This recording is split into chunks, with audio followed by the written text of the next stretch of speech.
Dr. Tiffany Crutcher. Thank you so much for joining In Depth with Dion. How you doing? Dion, I'm just amazed that I finally made it. Finally made it to the podcast. I know you've been trying to get me here for a year now, right? About that much, yeah. And you asked me this last time, and I had to make it happen. And so I'm just glad to be here. And you're a debt of gratitude for your consistent plight to spread truth and just get stories right and tell our stories our way. So I'm just so proud of you and just glad to be here. Well, seriously, I'm grateful to hear that. That means a lot to me coming from you as someone who was not born in Greenwood, who did not grow up here, someone who came here. I grew up in Lawton, and you know, being able to gain the trust of people in the community like you to tell your stories because I know that you know that hasn't always been the case, and um, we've always had others telling our stories Yeah. about us, not with us. And so I'm just grateful for that opportunity to be able to do that and to kind of get you to share what's happening now. So before we do that, though, I want to get into 2025. What accomplishments from 2025 are you most proud of personally and professionally? Wow, that's a loaded question. 2025, I would say, was historic. Although I've been on this journey, this year will make 10 years that Mm, my twin brother, Terence Crutcher, was killed at the hands of a Tulsa police officer.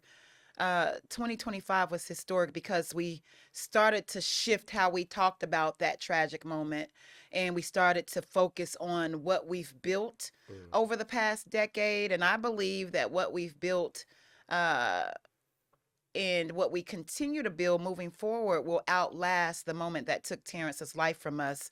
And so, what I'm proud of in 2025, Dion, is what we did around the historic Greenwood District in honor of the last living survivors, in honor of all of the survivors, quite frankly, mm, and the descendants that's been fighting for justice for Greenwood for mhm, decades. As a matter of fact, since the massacre took place with the election of the first black mayor, he did something that no other mayor has done. And what that was he disrupted 104 years of inaction and decided to get Tulsa on a road to repair. And he declared June 1st as a local holiday to commemorate the historic Black Wall Street community, the tragedy and the triumph, mm, and for Tulsans to just simply reflect and remember, because we believe that remembrance is a radical act of love. And so to have a day that honors the legacy of our ancestors, I'm just so proud of that moment. And it took people yeah. across the city of Tulsa working really, really hard to ensure that we got the right representation, Mm, at City Hall to make this happen. Another thing that I'm proud of is, back in December of 2022, we acquired a large property on the northwest boundary of the historic Greenwood District, North Point. mm-hmm. And that was a tall order. It was a challenge, but we got it done.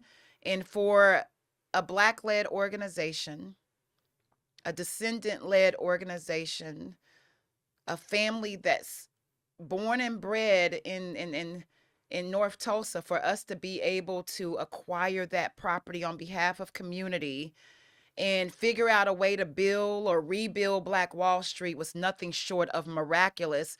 And so we acquired the building, but last year we were able to burn the mortgage on that property. And so now when we revitalize this I would say now historic property, we're doing it from a place of power. We're Mm-hmm. doing it debt free, and how we've changed the narrative, where there was a juvenile detention center or office there, Yeah. and there were people who were gonna turn it into a courthouse. We've been able to change the narrative, which is an act of resilience and resistance pulled or drawn from our ancestors. You know, that's in our DNA, that's in our blood. And so I think that was a huge moment for the foundation and for the family 2025, Absolutely. And for the community. and for absolutely for the community. And I'll go back to, you know, June 1st. You know, the mayor made his historic announcement, this road to repair, and launched the Greenwood Trust. And, you know, those were recommendations from community organizations who's been, again, fighting for repair, respect, restitution for years. And for him to read and review the recommendations and figure out a way to make it happen, I'm just so elated, and it was a emotional moment. I think you were there. I think you saw me. I think we embraced, and tears would not stop streaming down my face. And to have a room full of descendants, and Mother Fletcher and Mother Randall sitting on the front row, watching the first Black mayor love on community, honor community, thank community. I'll never, ever forget that moment. And he says that there's not one Tulsan, you know, that would be thriving if this massacre didn't happen. And I'm paraphrasing. I think that's the right quote. You all have to quote me on that. But his words, I mean, his speech was presidential, if you ask me. It was one of the best, I would say, speeches I heard the mayor give in that moment. And the community was pleased. You know, so much of national media attention, it seemed, started and stopped around the centennial, right? Yeah. But I feel like Tulsa, Black Tulsa, is a centerpiece of the national story of how we go on this road to repair, right? You've traveled across the country with other communities, you know, engaging with how they're going about reparations and reparative justice work. And, you know, there's just a network really that a lot of people don't know about when it comes to this work being done here in Tulsa and beyond. So I guess for my next question, what updates can we learn about North Point and Terence Crutcher Foundation in general this year? What do you got cooking? Man, again, there's so much. We've started full implementation of the community violence work that we started, you know, a little bit over a year ago. We've been in planning phase, but now we are in full implementation phase. This community violence project is in partnership with the city of Tulsa, with My Hmm. Brother's Keeper, Youth Services of Tulsa, and of course the Crutcher Foundation, where our role specifically is to deploy credible messengers and outreach specialists in the community to interrupt cycles of violence and connect what we consider high risk individuals who may be involved in violence, or they've taken the wrong path. Our goal is to disrupt, you know, the cycles of violence, change behaviors, change narratives in our community, bring community together, and connect these individuals with resources, with education and training pathways, mental health supports, and see if we can pull them, you know, out of that life. And I believe that the Terence Crutcher Foundation is key, because we have the trust, credibility, and proximity with community members to do this work, and it makes it that much easier. And so I'm excited that we've hired um, several folks across the project who's excited, who has the lived experience to get out into these streets and love on these young people, love on these young adults. And we're just really excited. We've learned from programs across the country. I'm excited to say that next week we're going to be in Baltimore, Oh wow. learning from what they've done to Hmm. bring down gun violence in their community. Hopefully we'll get a chance to meet with Brandon Scott, because they've Safe Streets Baltimore, they've done a phenomenal job. Um, and so I'm excited about that program. As you know, this is the 10th year. We're going into our 10th year of the tragic loss of Terrence. And it's a significant year because what people don't know is that we're still in litigation. Mm-hmm. Our case is still ongoing. We had to appeal, and it sits now at the 10th Circuit in Denver, Colorado, where we argued our case last May 14th, and now we're just simply waiting for a ruling. And we hope that the case will get kicked back down so we can eventually get some closure. Throughout this process, I Mm-hmm. lost my mother. I lost more family members. My mom went to her grave fighting for justice for Terence, her compassionate son. And now my dad, who's almost 10 years older, he's getting a little weary, Mm-hmm. and I get emotional, but the man is so strong. I saw dad yesterday or this past Wednesday still showing up to city council meetings. He was at City Hall dressed to impress, just showing up, being civically engaged. And I'm talking about 10 years later. And I'm emotional about that because no father should have to keep showing up at City Hall asking for just fairness, asking for accountability, not for Terrence because we can't bring Terrence back, but what we can do. And what I've always said is that we can fight like hell to make sure what happened to Terrence doesn't happen to Terrence Jr. or anyone that looks like him. And so, 10 years is going to be significant because we're going to get to show not just Tulsa, but the nation Mm-hmm. what we've built and how his blood has been a catalyst for change, and how his blood has changed Tulsa, how we've changed the narrative around justice and Yep. equity and liberation, and we have done that, and I'm proud of what we've done because we haven't been popular when it comes to status quo or places of power. Mm-hmm. But what we have done, we've been unapologetic when it comes to fighting for the least of these. And we've done it with agape love. That is the foundation of our organization. My mom and dad, they instilled those principles in us. And sometimes it's tough love. Sometimes we have to be a hammer, and sometimes we know when to pull back. But despite all of that, we have been consistent. Mm-hmm. And if we haven't taught Tulsa or this community anything, we've taught them what persistence looks like. We've taught them what consistency looks like. And that is how you keep a movement going. It's bigger than a moment. Absolutely. Bigger than a moment. And I'm thinking of all the moments that I've experienced with, with you, with TCF, from the community walks, Yeah, engaging with the yeah, community to, going to other communities outside of Tulsa and yeah, supporting justice, like in Kansas City, yeah, other places around the country. And it really is a blueprint, I feel like, for how we do this work effectively. Because, uh, I've definitely been someone who runs my mouth. People have different ways of thinking of making impacts, right? And at the end of the day, whatever is most effective is what we should lead with, right? While being grounded in community. And I feel like you and TCF, every day, every year, you've continually showed what that looks like for us. Um, on the CVI, that's incredible to hear that you're about to be going to Baltimore, because we've seen this model work in places like Baltimore, in Chicago, and even in Montgomery, yeah, and so I'm really excited to see this really take off.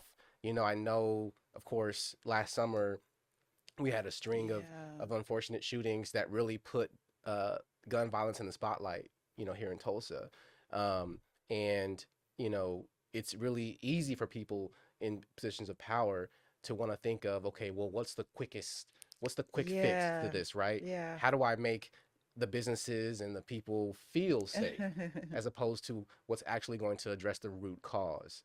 And so I'm really excited to see this work, and the deployment of these outreach teams here in Tulsa. Yeah, thank you for saying that because I think what people don't understand is that it's always been community that has led Stop the Violence initiatives.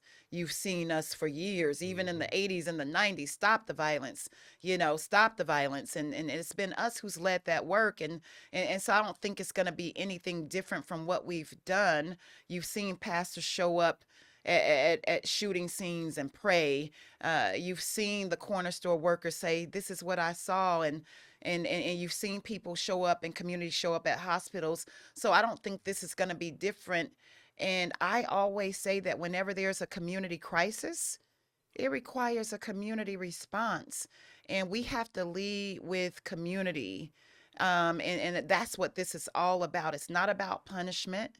It's about carving out pathways to opportunity and ensuring that our neighborhoods have everything that it needs. It's about agency and autonomy. That's what community safety is. It's about accountability. It's about conflict resolution within community and allowing community to determine, what accountability looks like. So it's not about punishment. It's not about prisons. It's not about police. It's about saving these young people's lives and preventing another shooting. And to your point, this past summer, we heard from the young people. We listened to them. We did focus groups and listening sessions. We had community meetings where hundreds of Tulsans and North Tulsans showed up. And what we heard was like, we need more amenities in our neighborhood. We need more jobs. We want to figure out how we can make money. We want our parks open back up. And I think those are such easy fixes. And they just need somebody to give them time. And BJ, the Midwest DJ with Perry Publishing, said, time or love to young people is simply time. LOVE equals TIME. What time are we investing into our young people on a daily basis? Are we asking them, how was your day? How did it go at school today? What do you think? How do you feel? What do you want to see? What issues are important to you?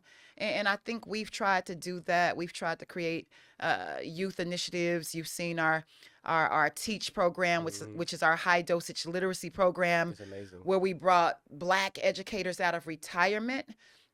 And it has been phenomenal. You've seen our middle school program Rise, where we partnered with USA BMX. It's a STEAM education program, and we graduated our 10th cohort. And then LEAD, our high school leadership college and career readiness program, where we teach high schoolers the components of community organizing. We teach them about power. We teach them about utilizing their voice. We teach them policy. This year, we've added the college and career readiness component, where in the next few weeks, we're going to be taking them on a HBCU college trip to connect them to colleges like Howard, Morehouse, Virginia Union, North Carolina A&T. And that's what the work is. That's the hard work. And I can go on, but those are the opportunities that our children need. And then when you think about the partnerships like MBK Tulsa and the work they're doing, and the Tulsa Dream Center, and coming together as a collective, and 100 Black men of Tulsa, we're doing the work every single day. And there's so many more pops. I can go on and on and on. And champs that Pastor Jamal Dyer is running through TPS. So many mentoring programs that's happening, Prima Donna Braddock's Soaring Eagles. I can go on and on and on, but there are people out here doing the work. And so when we say that there's nothing to do, tap into Pastor Tim Newton, tap into Prima Donna Braddock's, tap into Larry Harris, tap into the POPS organization, and Berthadius Bailey and Kendall Rimmer and Youth Services of Tulsa. There's work happening. And we like to focus on what hasn't happened, but y'all, people are out here doing the hard work. They just need resources. They just need support. We just need volunteers. And so I'm excited about what we're doing for the community, what we're doing for our youth, the community violence initiative. I'm glad that the mayor has prioritized making Tulsa the safest big city in the nation. Do we have a lot of work to do? Yes, we do. But do we have the people and the will to do it? Yes, we do. And so man, I'm fired up right now, and I'm excited about 2026. Despite the political climate, we have not missed a beat. Mm. You got me fired up. Like you got me ready to go out. Like what's my marching orders right Let's now? go. You Let's know, go. because like you said, when there's so much happening on a national level, a lot of times we think we're powerless, but the most impact we can make is right here locally. That's right. Now, I do want to turn it nationally, Yeah. because you brought up the 10-year anniversary Hmm. of Terrence's killing at the hands of Tulsa police. Um, Now, the nation right now is outraged by killings by federal agents, Hmm. uh, of citizens in Minnesota and other places, and it's being labeled as police brutality. It's being labeled as the same type of state violence that Black people, Indigenous people have endured for generations. Um, what do people today misunderstand about this generational battle, and how do we create a future free from it? Man, I don't even know how to answer that question as far as the future part. But this generational battle, I always say nothing is new under the sun. You know, when you think about just here locally and in Tulsa, the same police department that deputized Klansmen Mm-hmm. and killed innocent Black people indiscriminately with their hands in the air. It's the same police department almost 100 years later that killed Terence Crutcher with his hands in the air. So that harm and trauma and that policing, that racially biased policing reverberates through generations. And so you're spot on. It is a generational battle. And so when you went into our office in the Greenwood Cultural Center, you saw our walls decorated with that history and the state sanctioned violence, starting with the massacre. And as it actually matriculated through the civil rights movement and then our current day movement right here in Tulsa with the killing of not just Terence Crutcher, but Eric Harris and Joshua Harvey and Joshua Barre. You've seen it happen, and then it continues. We just had two officer involved shootings over the past weekend. I think two people who were in the middle of a mental health crisis, Yes. and they needed some other type of response. Um, and so when I look at what's happening nationally with immigration and ICE, um, it's re-traumatizing. For me, talk to my dad. It triggered him because those killings were on video, just like in Terrence's case. And I think what's really daunting is that we see these things on video and there's harmful narratives that go out saying, hey, we didn't see what we saw. Yeah. You hear people and people who are sworn to serve and protect, gaslight people who are in community who have to watch these videos over and over again. Same thing happened with Terrence.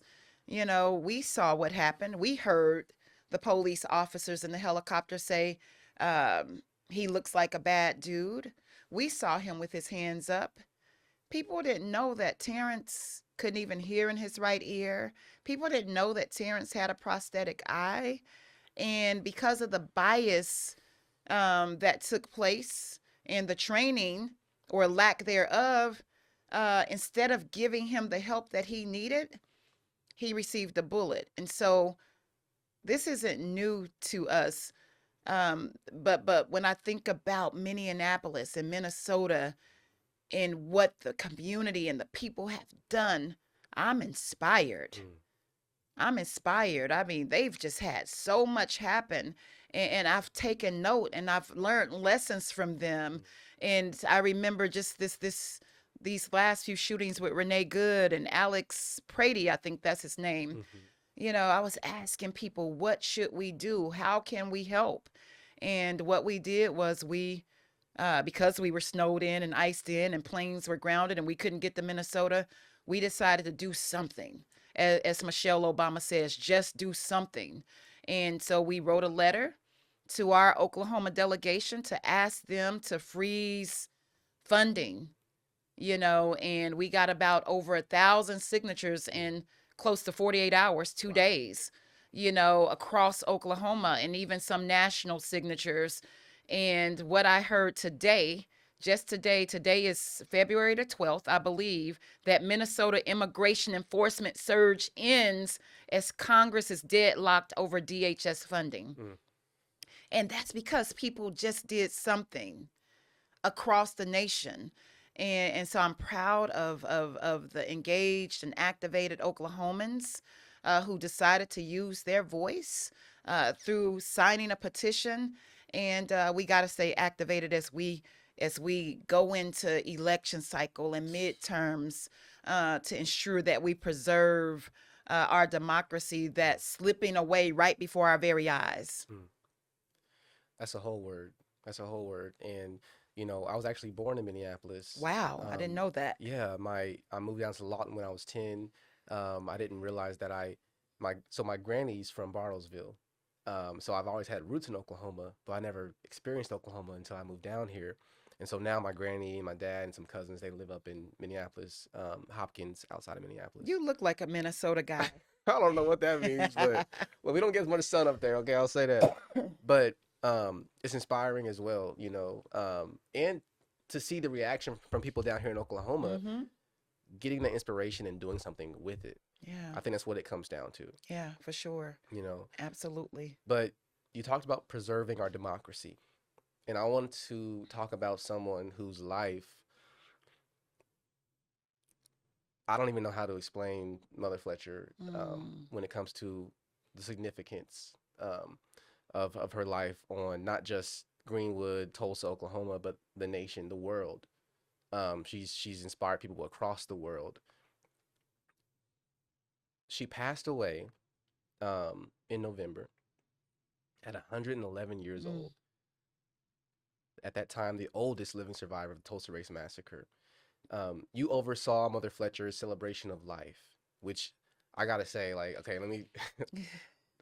It was a beautiful moment because for me, I've always struggled with I want to see action now and like a bull in a china shop, right? Mm-hmm, mm-hmm. And to know that someone who walked the way she walked with dignity and grace um, and love was able to make that much of an impact Mm-hmm. despite what she had gone through. It's just incredibly inspirational Mm-hmm. and gives me hope.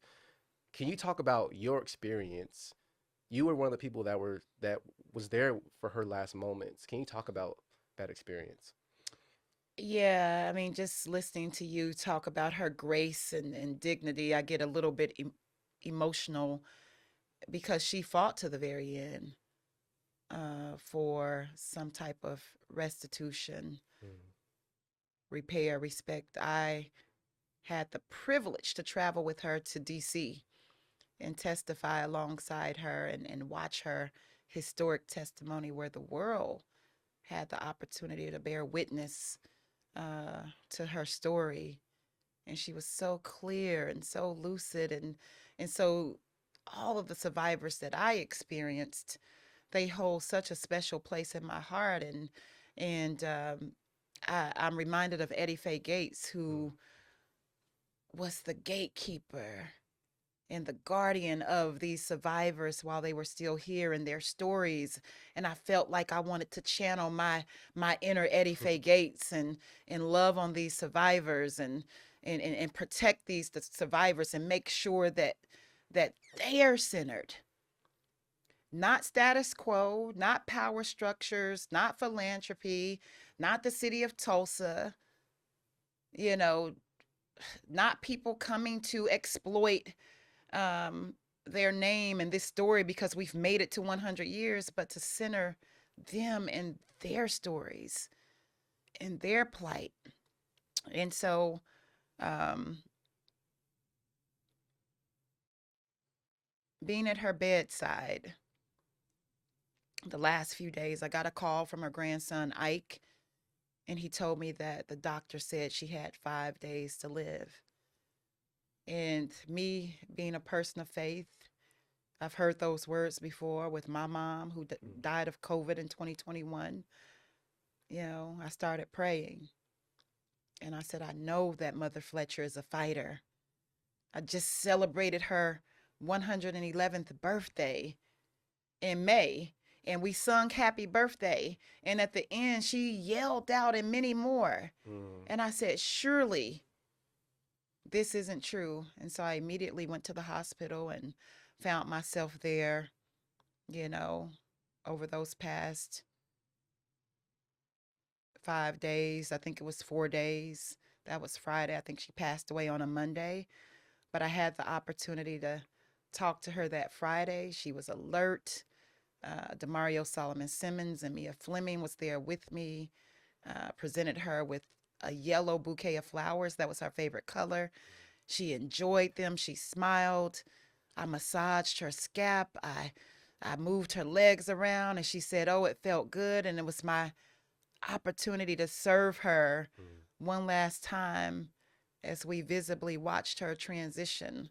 My father, who is a descendant, a direct descendant, came up and sat with the family, for hours just to be a chaplain there and to pray with the family and to give them comfort and and I held her hand and she took her last breath. And so watching living memory is something that I'll never ever forget, and I count it an honor to have been there and then to curate, ceremonies for a queen. Mm. As Jay-Z said when he had the opportunity to speak for them, he said, I feel like I'm in front of royalty. And he was right, because she was royalty.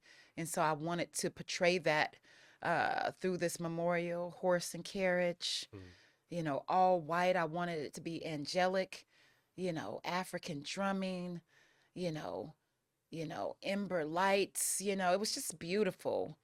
And everybody there gave Mother Fletcher their yes, whether it was through song, whether it's through um, music like violins, through words of inspiration. And we saw those words of inspiration and comfort from across the country, even the Obamas, Yeah.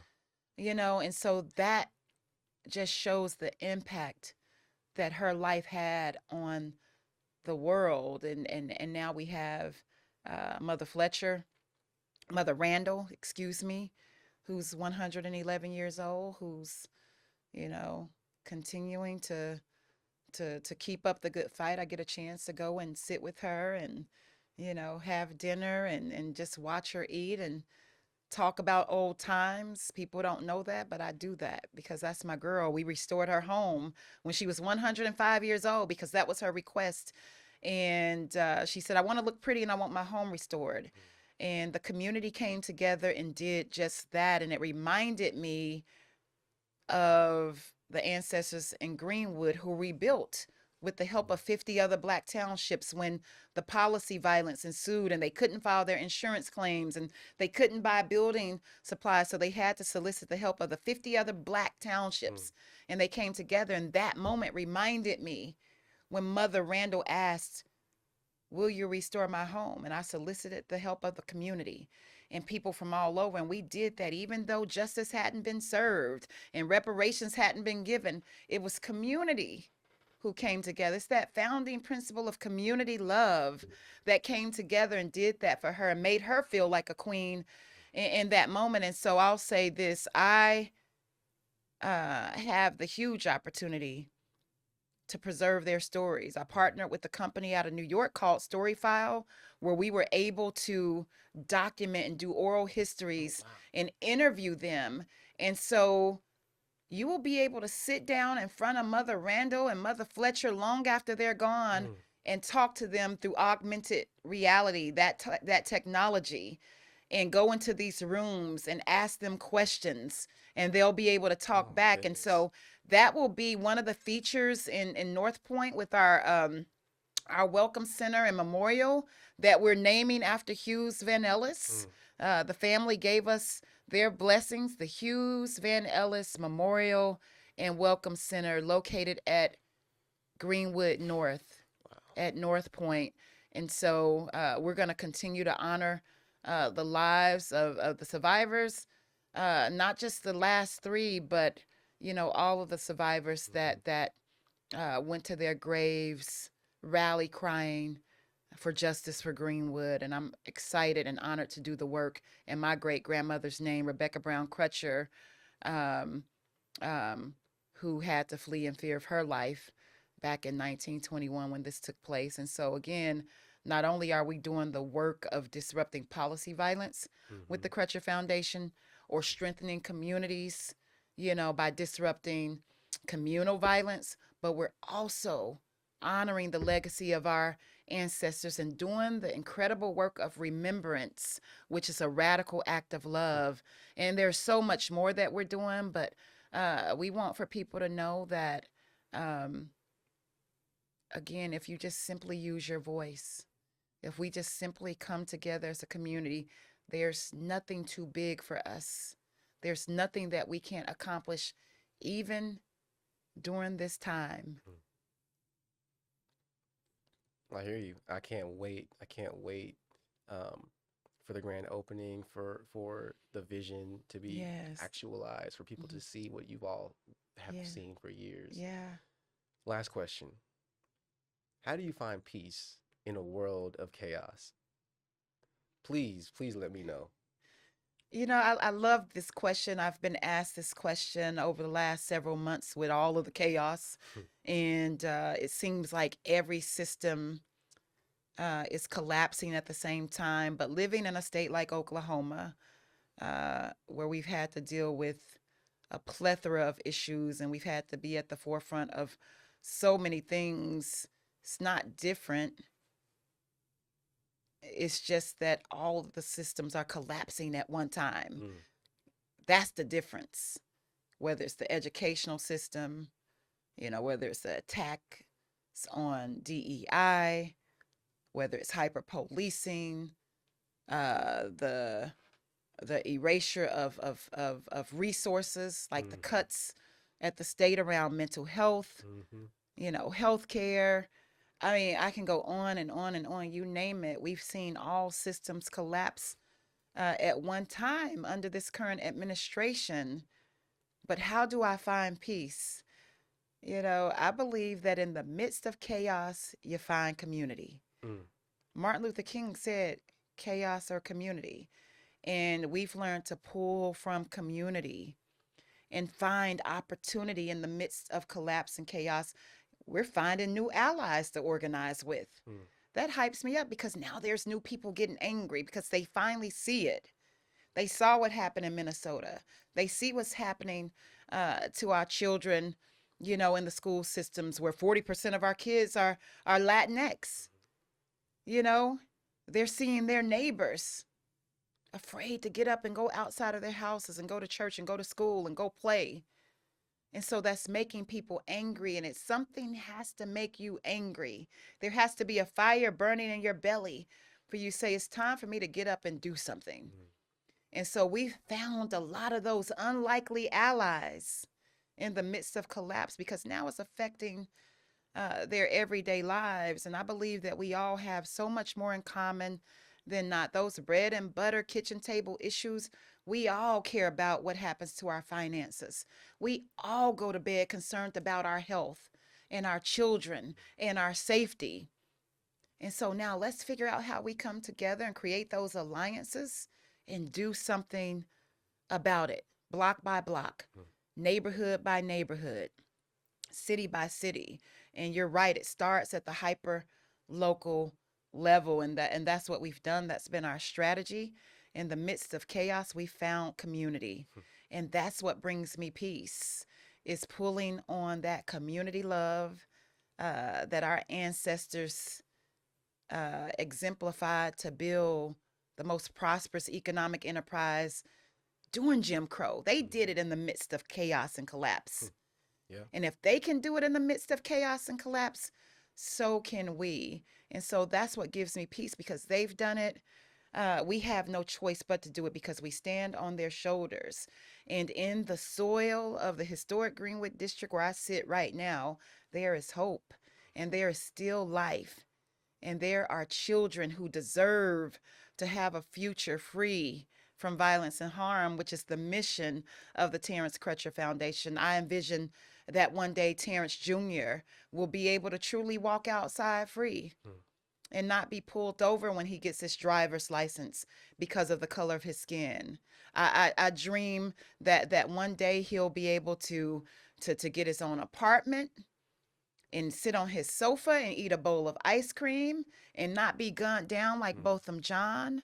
I dream that even right now, as a young person, that he'll be able to play with a water gun in a park and not be deemed a super predator and gunned down like Tamir Rice.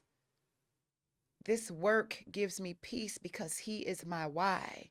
And every little black boy and little brown boy and girl is my why. And they are what keeps me going.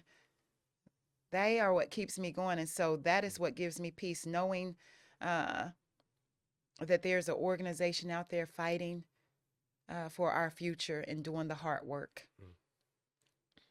Dr. Tiffany Crutcher, Executive Director and founder of the Terence Mhm. Crutcher Foundation, thank you for continuing the fight and continuing to keep us empowered. Thank you. Yeah. Thank you, Dion. Thank you so much for having me. Absolutely.